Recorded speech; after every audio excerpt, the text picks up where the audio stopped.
Hello everyone, welcome again to the sixth video of our video lessons on methods and approaches to language teaching, which is part of the Applied Linguistics 2 course.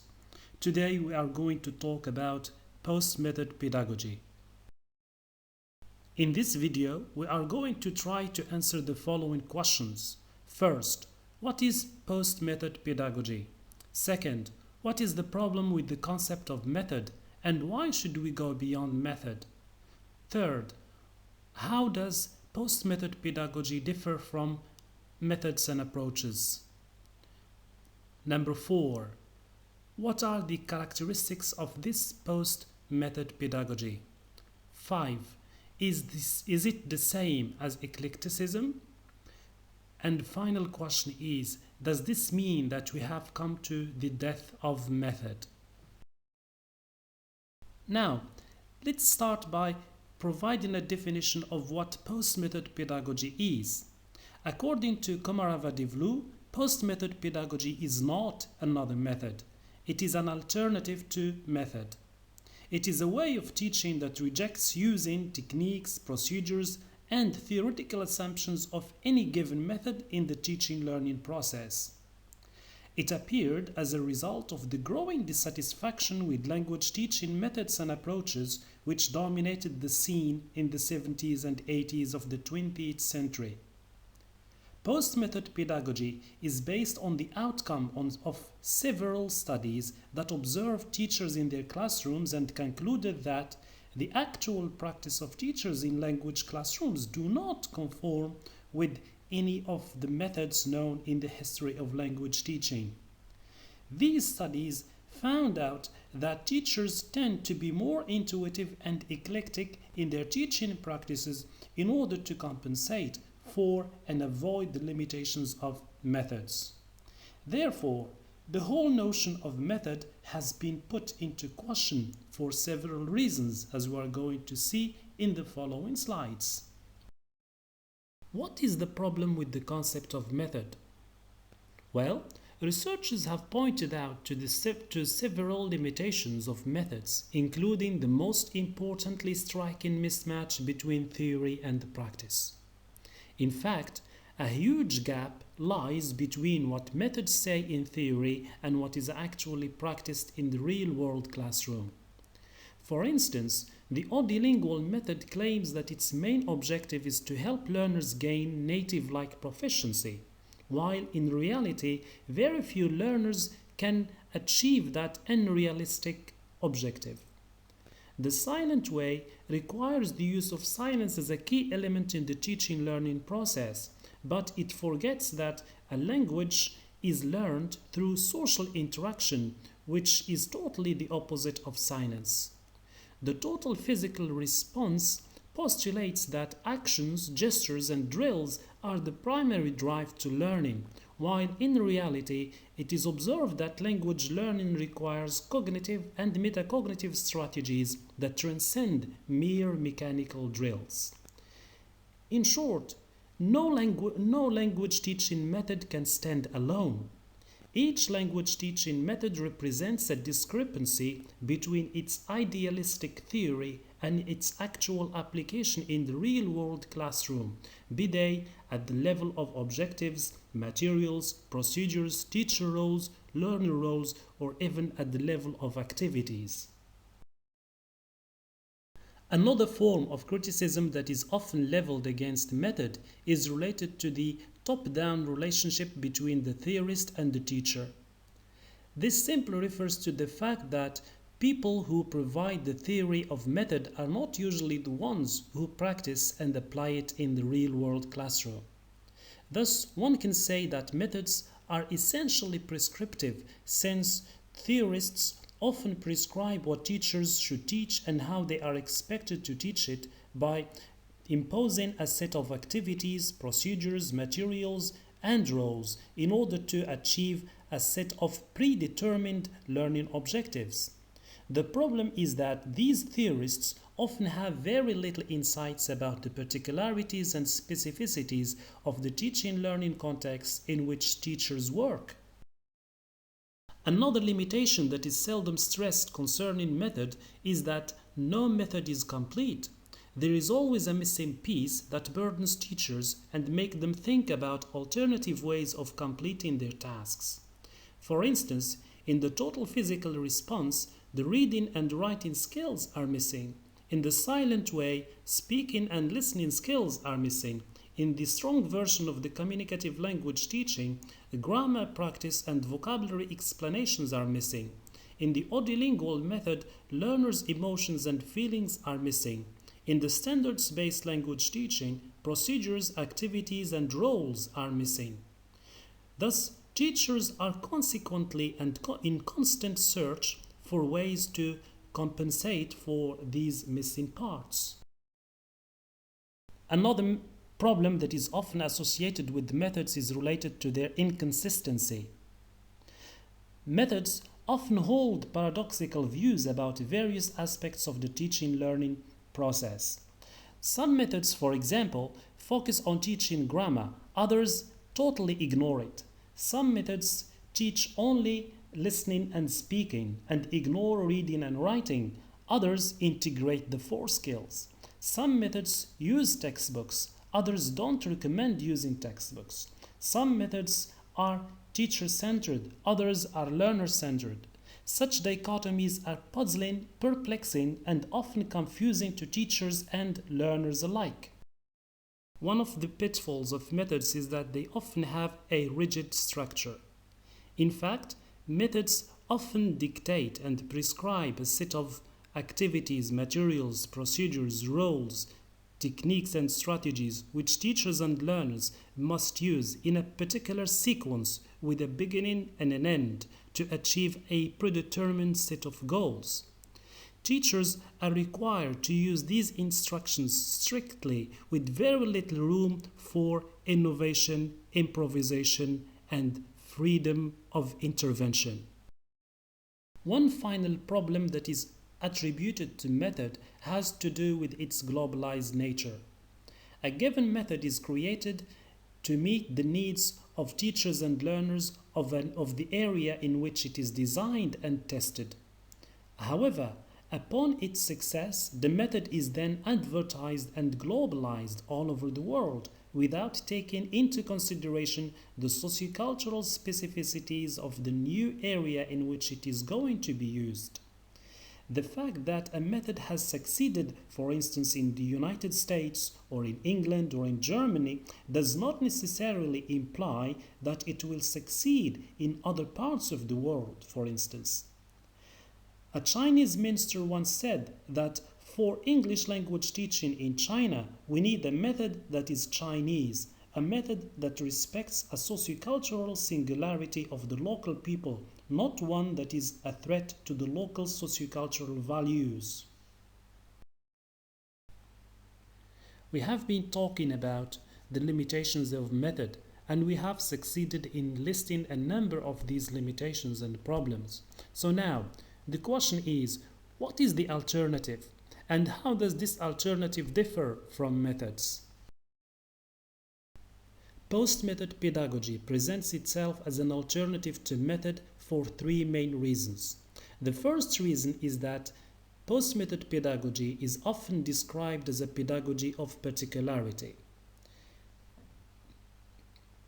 Contrary to methods which often claim to be generalizable so that they could be used by teachers all over the world, post-method pedagogy serves a particular teacher working with a particular group of learners to meet a particular set of objectives within a particular institutional context in a given sociocultural environment.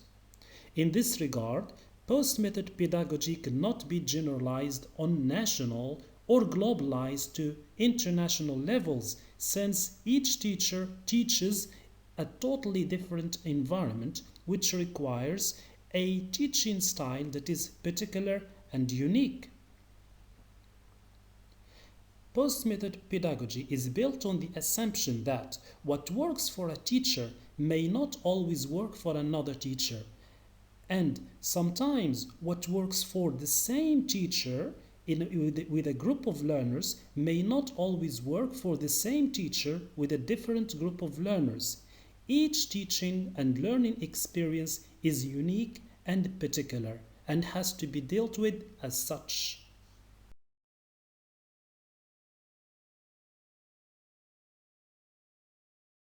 Post-method pedagogy is also known as a pedagogy of practicality, as it is mostly concerned with the practical than the theoretical aspect of teaching.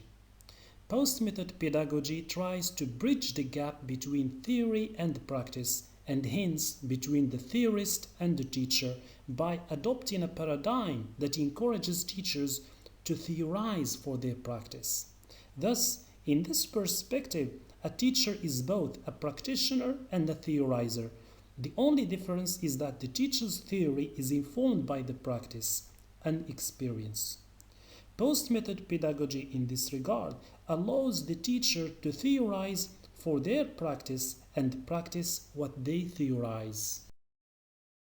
The third characteristic of post-method pedagogy is that it is a pedagogy of possibility. Post-method pedagogy provides possibilities for freeing teachers and learners from the socio-political and ideological implications of methods. It allows teachers and learners to question some pedagogical practices that often lead to sustaining social and political inequalities and relations of power and dominance. Examples of such practices include, though not limited to, eliminating instances of sexism and racism and cultural hegemony from textbooks and other teaching materials. So, what is it exactly that has changed in the post-method pedagogy? Well, the first major change is that of the role of the teacher.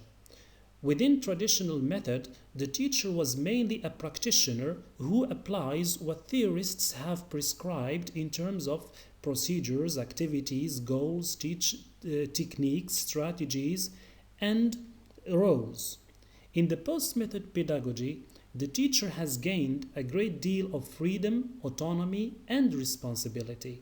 The role of the teacher has become that of a reflective practitioner who reflects about their own teaching practices and evaluate them in terms of their effectiveness in order to find out what works and what doesn't work, and then thinks of better ways of teaching. A reflective teacher combines qualities of a theorist and a practitioner, thus always improving and developing their experiences both personally and professionally. The second major change is that of the teaching process. Traditional methods often consider the teaching process as a linear set of consecutive stages that are ordered in a particular way from the beginning till the end. Within the post-method pedagogy, the process of learning is unpredictable as it depends on the learner's success or failure to learn. Thus, the learning process is cyclic and recursive. We can always go backward to reteach what learners did not learn or what learners failed to learn. Also, learning is multidimensional. It does not only take place between the teacher and the student or between students and student, but it can also take place in different places with peers, with parents, within a community, from the internet or at the workplace. Learning in the post-method pedagogy is skills-based and strategy-oriented. It is based on the belief that knowledge and information is now available everywhere and easily accessible through books and internet. So what students need to learn is not knowledge, but a set of skills, mainly soft skills and strategies of how to effectively use this knowledge and information in ways that better suit their needs and interests. The role of the learner has also changed considerably in the post-method pedagogy. Learners are becoming more autonomous and assume more responsibility of their own learning. They are taught to take control over their learning and develop strategies and skills that enable them to think critically, work collaboratively, and take risks to engage in new learning experiences inside and outside the classroom. Thus, learners are real-world oriented. They ought to find out ways of using what they learn in the classroom to enrich their real world and daily experiences. And vice versa, they may also use what they learn in the outside world within the classroom. This is facilitated by the emergence of new trends of learning, such as project-based learning, mobile learning, flipped classrooms, distant learning, computer-assisted language learning, virtual classrooms, to name but a few. Is post-method pedagogy the same as eclecticism? Well, post-method pedagogy is not the same as eclecticism. Eclecticism is based on mixing and combining techniques, procedures, strategies, and activities that belong to different methods and approaches in ways that make them work complementarily, simply because these activities, techniques, procedures, and strategies are backed and advertised by these methods. Post-method pedagogy may use the same techniques, procedures, activities, and strategies, but not because they are supported by certain methods, but because they are the best ones to help teachers and learners meet the intended learning objectives. Thus, one can say that the main difference between eclecticism and post-method pedagogy is that eclecticism gains its power from methods, while post-method pedagogy gets its strength from the real, particular teaching-learning context. Does this mean that we have reached the death of the method? Post-method pedagogy does not overthrow or eliminate method from the teaching-learning arena. In fact, post-method pedagogy and method coexist hand in hand as two distinct stages of the evolutionary spectrum of a teacher's professional development. Methods are more useful to novice teachers who lack the necessary professional skills and experience to do without method. Also, methods provide the raw materials for teachers to build a background knowledge about the theoretical and practical aspects of the classroom. As teachers' experience grows, they would be able to adopt an eclectic approach that allows them to select from different methods. Eventually, teachers will gain enough skills, knowledges, behaviors, and experience that will enable them to act independently of any method and thus reach the level where they use their personalized, particular post-method pedagogy. Moving from dependence on method to independence is geared by the teacher's desire to grow professionally, which is facilitated by reflective practice, critical thinking, and self-assessment. At a certain level, it would be pointless to remain faithful to method after several years of teaching experience. If you are interested in knowing more about the post-method pedagogy, here is a list of references for the resources used in this video.